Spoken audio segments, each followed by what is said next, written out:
In American history, there were moments when the death of one man reshaped the destiny of the nation. But in the spring of 1841, it was not merely tragedy that altered the course of events. It was something stranger. President William Henry Harrison, after only 1 month in office, succumbed to illness. Into the void stepped John Tyler, a Virginian lawyer, statesman, and former vice president. He was the first American to assume the presidency not by the will of voters, but by the silence of a grave. The newspapers branded him with mockery. They called him His Accidency, a man who had stumbled into power by chance. That cruel title clung to him more tightly than any honorific. Tyler wanted to be seen as a defender of the Constitution, as the man who would hold the Union together. Instead, he appeared isolated, a president without a party, a leader surrounded by distrust.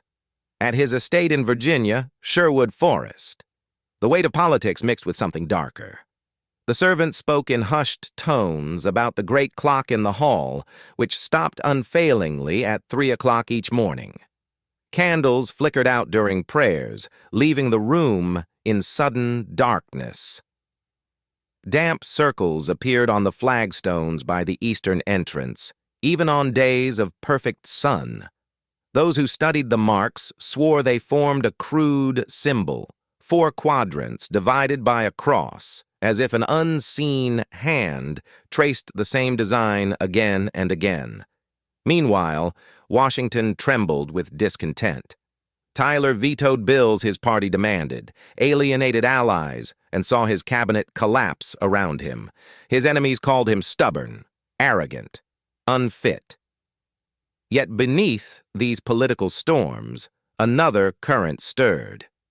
In Richmond, whispers spread of a brotherhood, men who gathered past midnight in the ruins of an old chapel on the James River. Some called them a club, others a society. Their symbol was always the same, the circle split into 4, the same image scratched on the stones of Tyler's estate. Later, in county archives, fragments of minutes were uncovered from what looked like informal meetings. Notes on tariffs, trade, and railroads. Mundane political topics.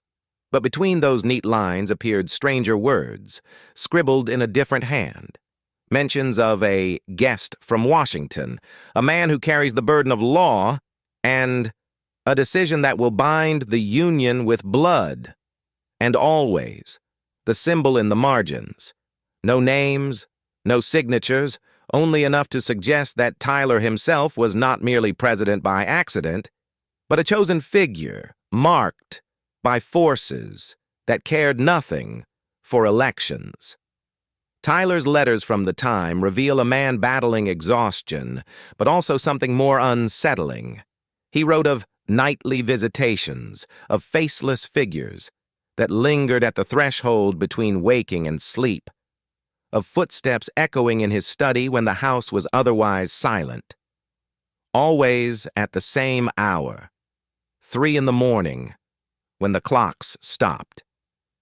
He dismissed these visions as fatigue, but his servants noted that the president purchased an iron medallion in Richmond, a circle divided by a cross, described as a seal for private correspondence. The medallion vanished soon after, leaving only the receipt in the estate's records. To the Capitol, these stories were provincial gossip, unworthy of attention. But the whispers deepened. Patrol logs from Washington mentioned several unescorted nighttime journeys by the president to Georgetown and Alexandria. On those same dates, a private club in Richmond recorded the visit of a Southern friend of honor. No names, but the coincidences stacked too neatly. By the end of 1841, John Tyler was not simply a president without a party. He was a man around whom 2 narratives were forming. One told in the daylight, constitutional debates, vetoes, and power struggles.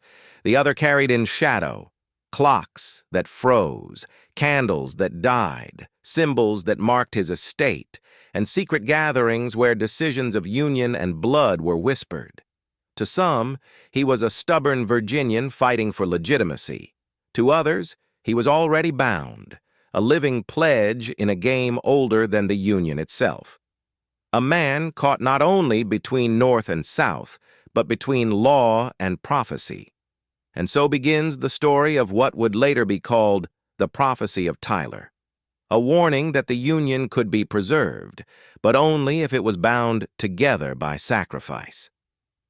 Every stitch in the nation's fabric, it said, would be held fast with a living thread.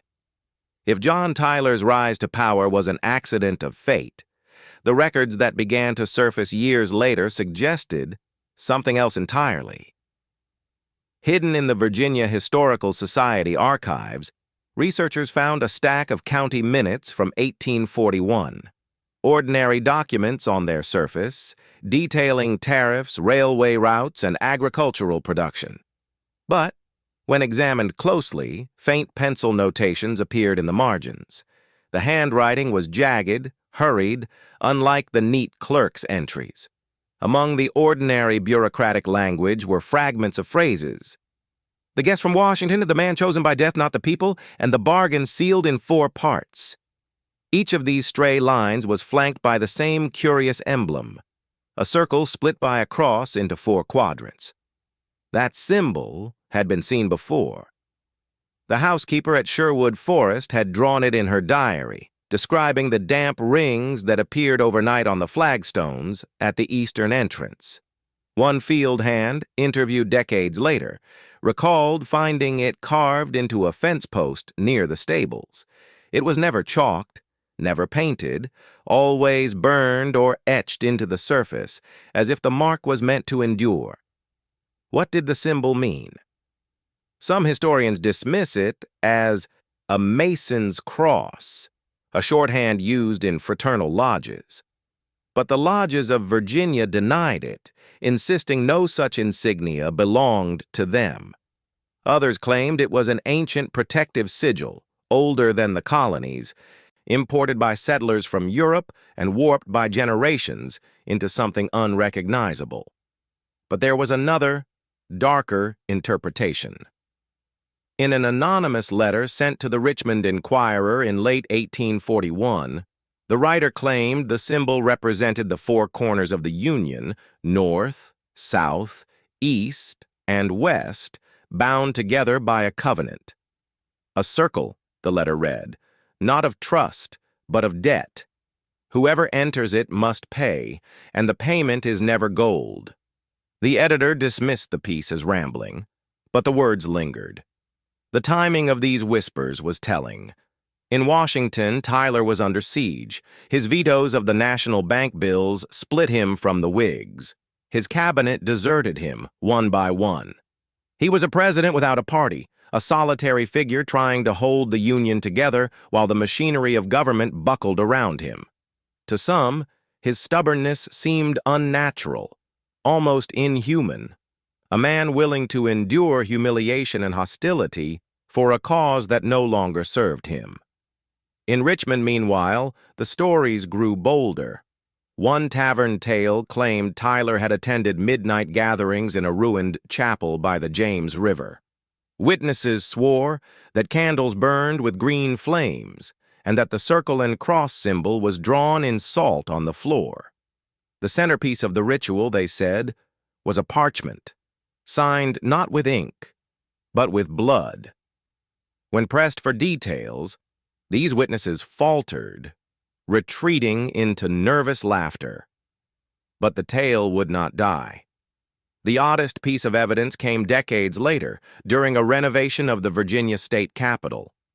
Workmen discovered a sealed envelope behind a false panel in a committee room. Inside was a scrap of parchment covered in faded ink.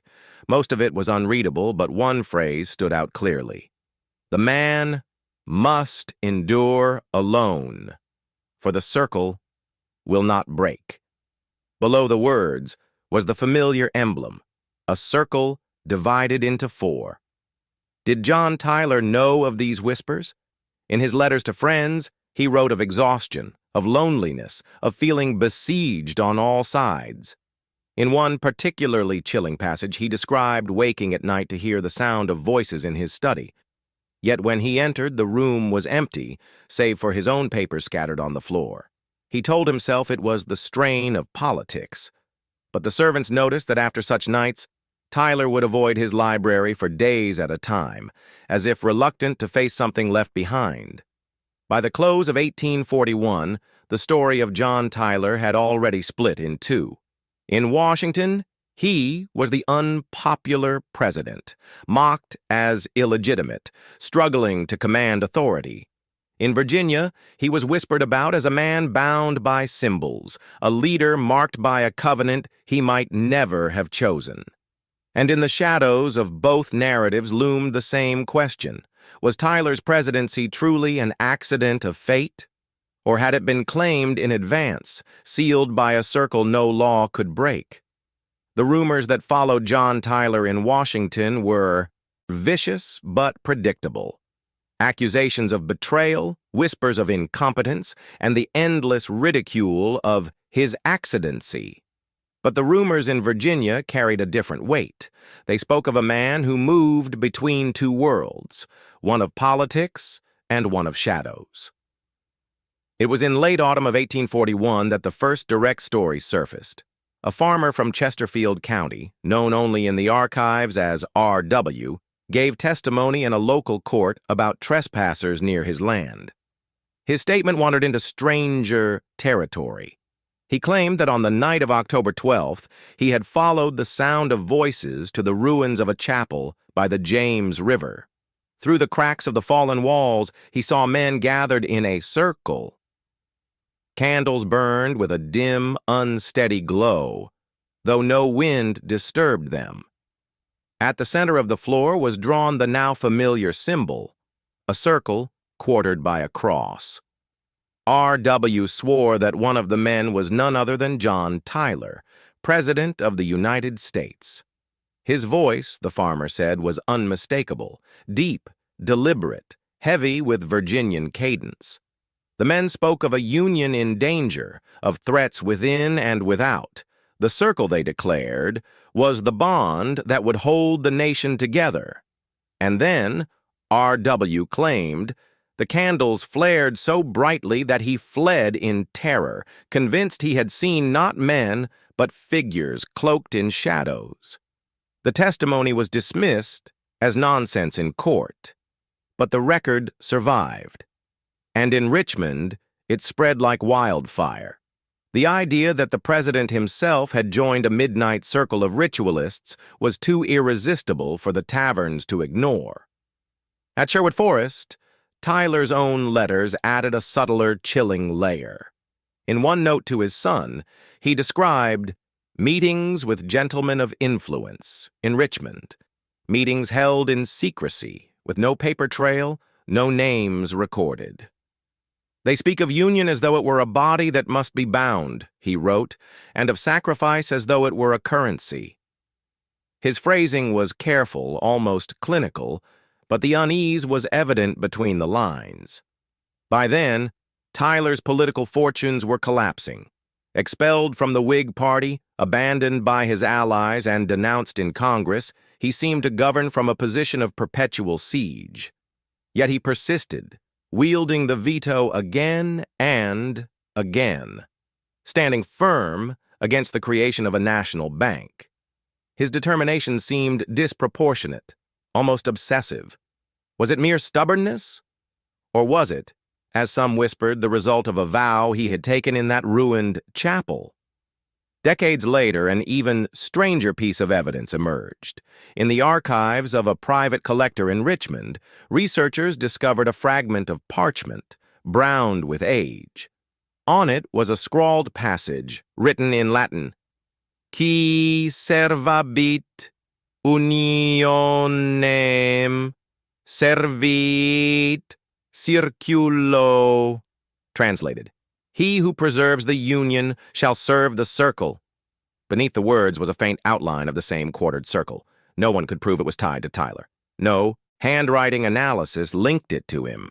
But the timing, the location, and the recurrence of the symbol were enough to fuel generations of speculation. Servants at Sherwood Forest added to the unease. They told of nights when Tyler would leave the house without escort, walking alone into the fields. When he returned hours later, his boots were caked with river mud, though the James lay miles away. Sometimes, they said, he muttered as he entered, as though still carrying on a conversation with someone unseen. Whether these were the exaggerations of frightened staff or fragments of truth, the pattern was clear. John Tyler's presidency was not merely a political anomaly. It was being framed by gossip, by legend, and, perhaps by Tyler himself, as something touched by forces beyond politics. And always, the same question lingered.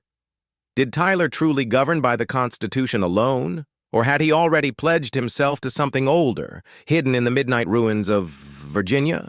By early 1842, the political image of John Tyler was firmly established in Washington. He was a man besieged by Congress, alienated from his party, mocked in the press, and dismissed as weak. Yet in Virginia, his legend was being rewritten into something far stranger. For it was not only gossip that tied him to the shadowy gatherings by the James River. There were letters that, according to some archivists, should never have existed at all. The story begins in the 1890s, when the descendants of a Richmond attorney named Charles Fenwick opened a chest of family papers. Among the expected deeds and contracts, they discovered a bundle of folded correspondence. The letters were unsigned, but they bore dates from 1841 and 1842, the first years of Tyler's presidency. The handwriting was neat, almost lawyerly, and references to the executive mansion suggested the writer was close to the president himself, if not the president. What made the letters extraordinary was not their provenance but their content. One spoke of meetings conducted without light, where the Union is divided and bound anew, not by law, but by covenant. Another warned of a payment that cannot be made with coin, nor delayed without consequence. Again and again the same phrase appeared. The circle will not break. But there was something even stranger. The ink contained traces of a compound that chemists in the 1890s insisted did not exist in the 1840s. A rare combination of carbon and metallic salts, more akin to inks manufactured in the mid-19th century for military mapping than to household formulas of Tyler's day. Skeptics claimed it was evidence of forgery. Believers said it was proof of something darker, that the letters themselves were not merely written, but preserved, altered by hands that did not belong to the century. The most chilling letter of all was addressed, though never sent, to Tyler's confidant Abel Upshur. In it, the writer described a vision, a map of the United States, its borders glowing red. At the center, a black circle intersected by a cross. "They tell me," the writer confessed, "that the Union may endure, but only if each corner yields its sacrifice. I fear the price will not fall on me, but on those who come after." When the letters were shown to historians, most dismissed them as hoaxes, too convenient, too sensational. Yet one detail kept them from being entirely ignored. Folded within the bundle was a small scrap of parchment, brittle and dark. On it was drawn the familiar emblem, a circle quartered by a cross. Unlike the other documents, this fragment bore stains that looked like water damage. But under magnification, the stains revealed something else. Faint outlines of fingerprints burned into the surface, as if the parchment had been touched by fire without being consumed. At Sherwood Forest, the Tyler estate, rumors grew louder. Visitors claimed to see the emblem carved into the underside of floorboards or scratched faintly into the plaster of unused rooms. One guest in 1843, a visiting clergyman, wrote in his diary that during dinner he noticed Tyler's youngest children tracing shapes on the table with their fingers. When asked what they were drawing, the children answered in unison, "The sign Papa showed us." Whether the children were parroting something innocent or echoing a secret they did not understand, the story circulated. Soon Tyler was not only mocked as his accidency, but whispered about as a man under a curse. And there was the final puzzle. The chest of Fenwick's papers vanished shortly after being displayed in a Richmond historical exhibition in 1901.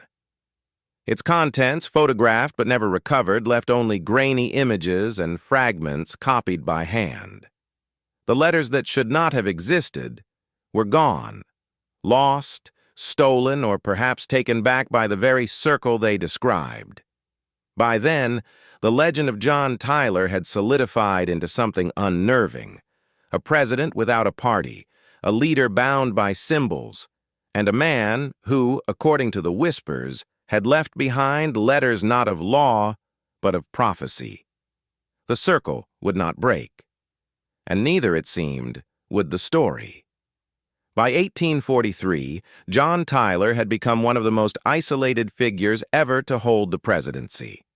Expelled from the Whig Party, abandoned by nearly all allies, and scorned as illegitimate, he ruled alone. Yet despite the ridicule, he never wavered in defending what he saw as the Constitution's sacred limits. To some, his stubbornness was the mark of principle. To others, it was obsession, driven less by reason than by some unseen obligation. It was in this period that the idea of a Union curse first surfaced. In Richmond newspapers, anonymous columnists hinted that Tyler's presidency was not guided by law, but by a pact struck in secret. One editorial mocked, "If his accidency cannot govern with votes, perhaps he governs with spirits." Another darkly asked whether the Union itself was a body held together not by men, but by something that demands blood. The timing was ominous. Tyler's vetoes and independence brought him near political collapse, yet he continued to govern as if compelled. In one surviving letter to a Virginia planter, he wrote, "I cannot step back, for I am bound by duty deeper than office. They will break me before they break the circle." The phrase was strange, ambiguous. Who were they, and what was the circle? At Sherwood Forest, signs of unease multiplied. Servants told of doors opening at night with no hand upon them, of cold drafts that moved only through the east wing, of candles that guttered when the president entered a room. One diary entry from a maid recorded, "He walks in his study, late, and when he returns, his hands are blackened as with soot. He tells us it is only the fire, but there is no fire in that room." The most chilling account came from Tyler's daughter-in-law, Julia Gardner Tyler, who later became his second wife. In a private letter, she described hearing her future husband speaking at length in an empty chamber. When she entered, he was alone. Yet he did not stop speaking. He simply lowered his voice, as if continuing a dialogue with an unseen companion. Julia wrote, "It was as though another voice had been present and only ceased when I intruded." Meanwhile, in Washington, political opponents noticed the same relentlessness. "Tyler governs as if he has no choice," one senator remarked, "as if some hand unseen drives him forward." Even his enemies admitted the eerie consistency of his resolve. Then came the whispers of prophecy. In early 1843, a pamphlet circulated in Richmond titled The Circle's Covenant. It claimed that a secret brotherhood had pledged itself to preserve the Union at all costs. But the price, it said, would be borne not by them, but by the men chosen to lead the nation. Each would serve, each would suffer, and each would pay a portion of the debt. The pamphlet did not name Tyler directly, but its timing, its imagery, and its repeated phrase, "The circle will not break," were unmistakable. Historians dismiss the pamphlet as apocryphal, a forgery written to stir fear. Yet its predictions seemed to resonate with the tragedies that followed. Tyler himself would live to see the nation fracture, his own sons fighting on opposite sides of the Civil War. Later presidents, too, would die in office at intervals so precise that some called it a pattern, a curse born in Virginia shadows. But in 1843, none of that was yet known. All that could be seen was a lonely president, scorned by his peers, yet acting with a strange certainty, as if the Constitution he defended was only half the law he followed. The other half, unwritten, unspoken, was whispered in circles, etched on stone, and sealed with promises that no historian could ever prove, and no skeptic could ever fully dismiss. John Tyler, his accidency, was no longer seen as merely accidental.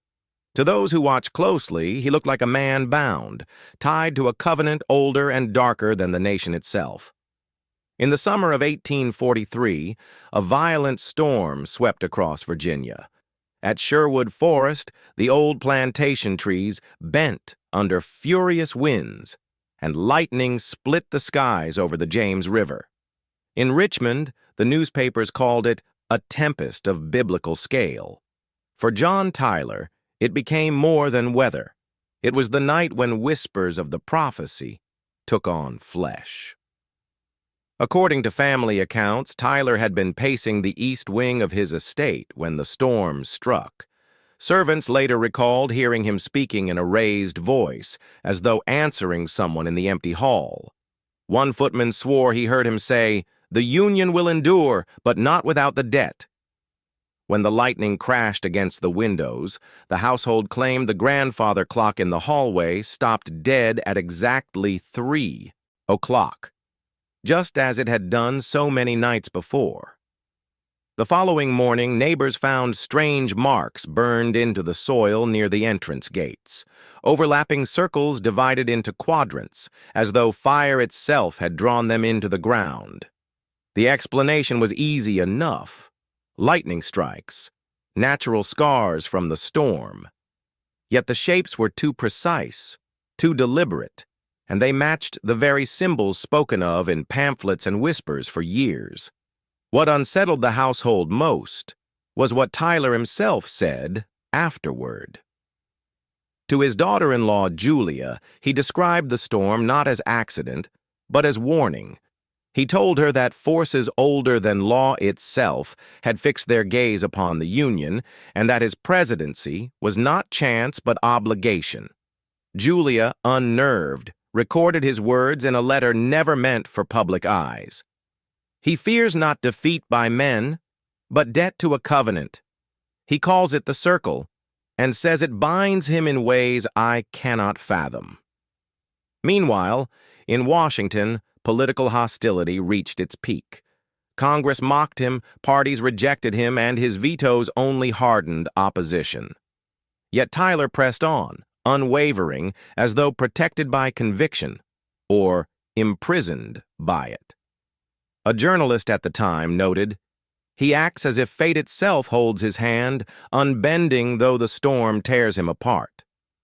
The strangest evidence of that summer, however, did not emerge until decades later. In 1871, workers repairing the roof of Sherwood Forest discovered a hidden compartment beneath the rafters. Inside lay a leather-bound journal, badly damaged by damp and mold. Though many pages were illegible, one entry stood clear. They met again in the chapel. They spoke of blood, of sacrifice, of the corners of the Union. They said the storm was a sign that the covenant would not break. I asked them what would be demanded.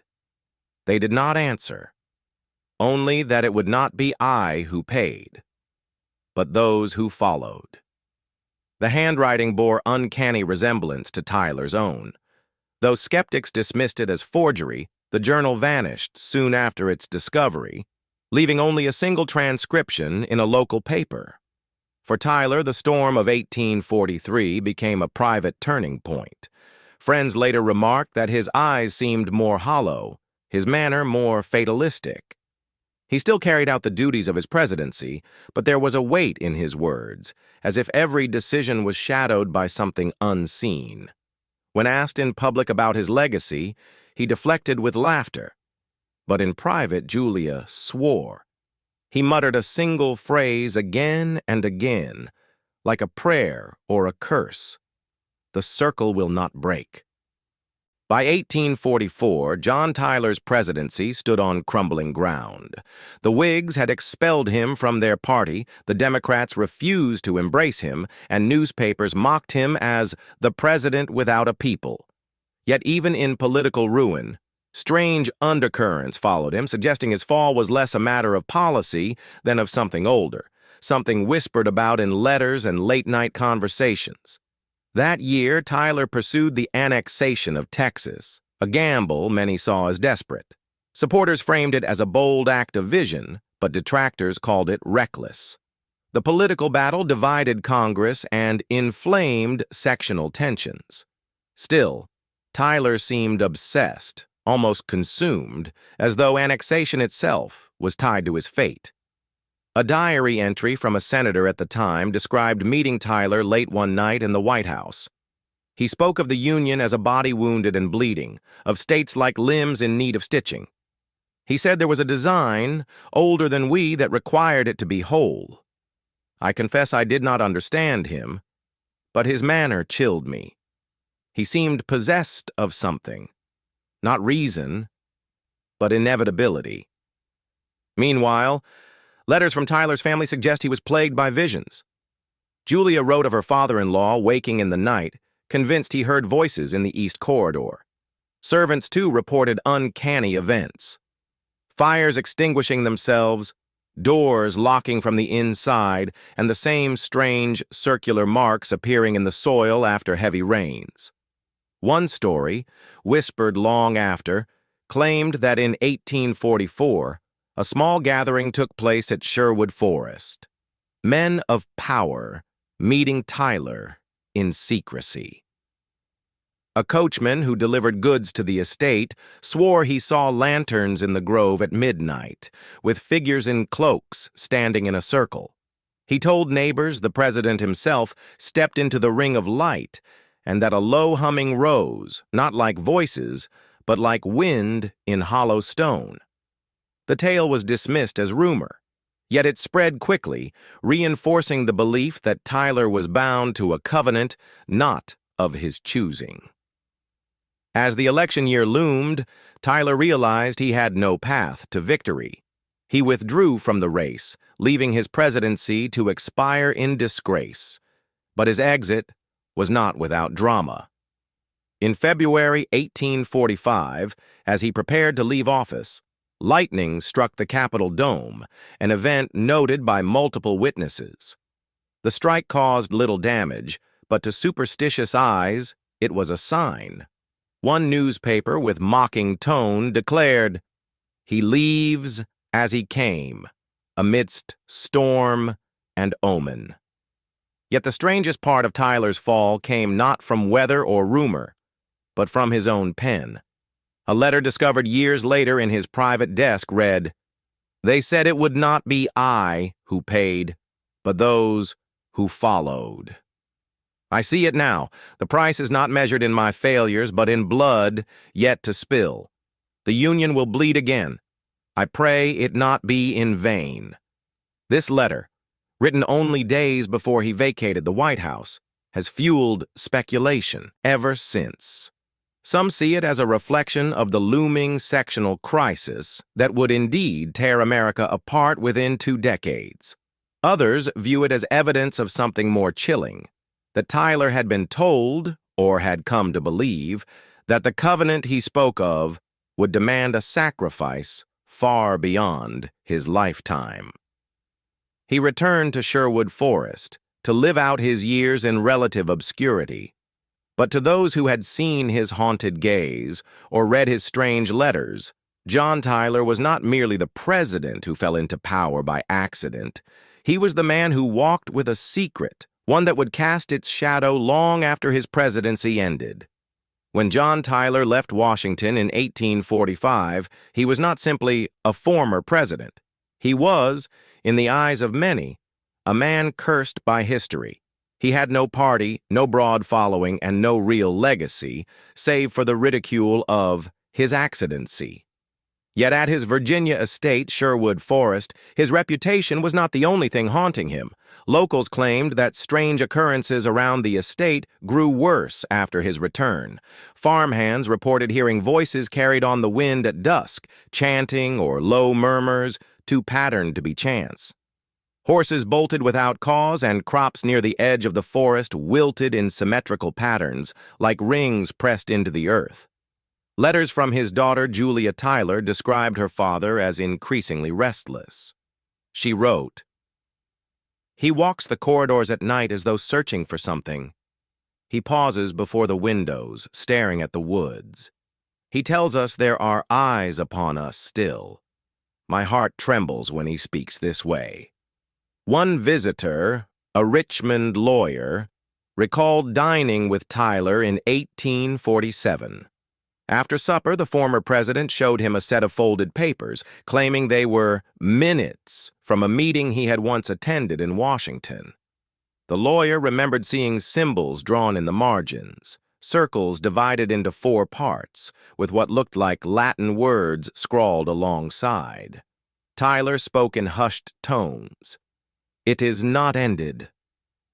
They watch still." The papers were never seen again. Meanwhile, national politics moved forward, but not without echo of Tyler's obsession. The annexation of Texas that he had fought so hard to secure set America on a collision course with Mexico, leading to war in 1846. In Richmond, whispers spread. Had Tyler pushed annexation not for the sake of destiny, but to fulfill some darker command? The war itself only deepened the mystery. Soldiers returning from the front told wild stories of shrines discovered in abandoned villages, circles carved into stone, and local legends of old gods demanding blood. Some conspiracy-minded editors tied these tales back to Tyler, suggesting he had invoked forces that now rippled across the continent. Back at Sherwood Forest, Tyler aged, but his obsession did not fade. In 1852, he confided to a guest that storms mark the Covenant's watch. That very week, a violent thunderstorm struck Virginia, and once again, the great hallway clock in Sherwood stopped at precisely 3 in the morning. By the 1850s, visitors remarked on the atmosphere of the estate itself. The once grand plantation seemed to brood. Paint peeled from walls faster than repairs could keep up. Candles guttered in still air. Even Tyler's grandchildren spoke of shadows moving in the halls. One, years later, claimed, "We were never alone in that house. Even when no one stood there, you could feel it, like the walls themselves listened." And then came the darkest revelation of all. A letter Tyler wrote in 1854 to an old political ally. Preserved today only in fragments, it read, "The circle has not abandoned me. They told me once that it would not be my blood demanded. Yet I fear now it is the Union's itself that will be the offering. I hear the storm. I see the fire. It is coming." Those words would seem eerily prophetic within a decade as America slid toward the Civil War. By the late 1850s, John Tyler was a man divided between the duties of family and the shadows of his past. Sherwood Forest was quieter now, but the silence was not peace. It was expectancy, like the hush before a storm. He walked the grounds daily with a cane, muttering phrases his servants could not understand. At times, he stopped suddenly, tapping the earth as if listening for something beneath it. In 1857, as the nation grew more fractured over slavery, Tyler hosted a gathering of Southern political leaders at his estate. The meeting was reported in the press as a genteel dinner, but fragments from his personal notes suggest a darker tone. In one draft letter, never sent, Tyler scribbled, "They speak of secession as if it were choice. They do not know it is summons." Around this time, Julia Tyler confided in a cousin that her father sometimes woke in the night, claiming he had seen the White House aflame. He would stand at his window, staring toward Washington as if expecting smoke on the horizon. Visitors began to notice his physical decline. His hands shook. His eyes often drifted away mid-conversation. Yet when he spoke of the Union's fate, his voice sharpened to a chilling clarity. One witness recalled him saying, "This country was built upon covenant. If that covenant is broken, the circle will take its due." The rumors of Tyler's pact grew bolder in Virginia. Old neighbors whispered that Sherwood Forest was cursed ground. Some claimed to see lights flickering in the woods, lanterns that disappeared when approached. Others swore they heard chanting carried on the wind during stormy nights. But the most unsettling account came from a Union officer who, years later, revealed a strange encounter. Passing near the estate in 1860, he stopped for directions. He described Tyler, frail but commanding, standing in the doorway. "His eyes were pale fire," the officer wrote, "and he told me plainly, 'War will cleanse what politics cannot, and it will be my last gift to the Union.'" The Civil War erupted the following year. Tyler, true to his Southern roots, sided with the Confederacy, an act many saw as the final betrayal of his presidential oath. Yet to those who knew of the whispers, his choice was not politics, but destiny. The circle, some said, had claimed its due. In 1862, John Tyler died in Richmond, the only U.S. president ever to align himself with a government in rebellion. His death was not honored by the Union. Abraham Lincoln ordered no official mourning. Instead, Tyler was laid to rest, draped in the Confederate flag, his coffin watched by soldiers who swore they heard faint knocks from within during the procession.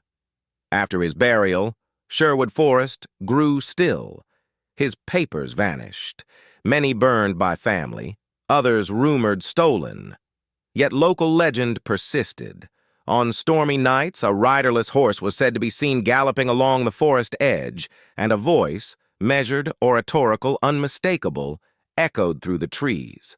The covenant is not broken. It waits.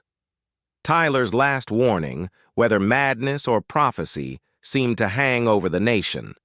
By the time the Civil War ended, more than 600,000 Americans were dead.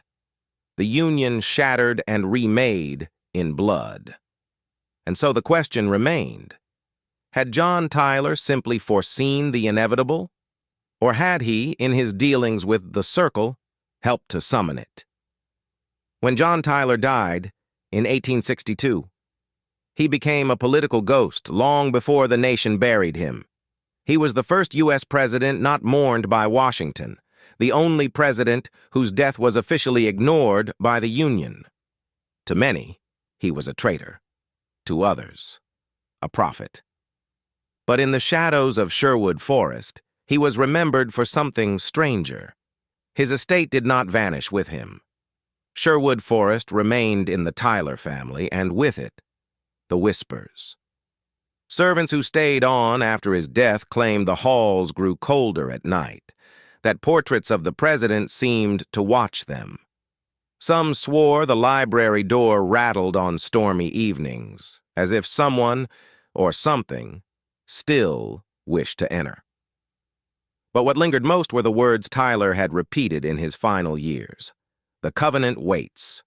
In the decades that followed, stories surfaced of visitors who claimed to feel a presence in the woods, a circle of stones half buried in the earth, and a pulse in the ground that grew stronger when storms rolled through Virginia. Historians wrote Tyler off as a failed president, consumed by compromise and betrayal.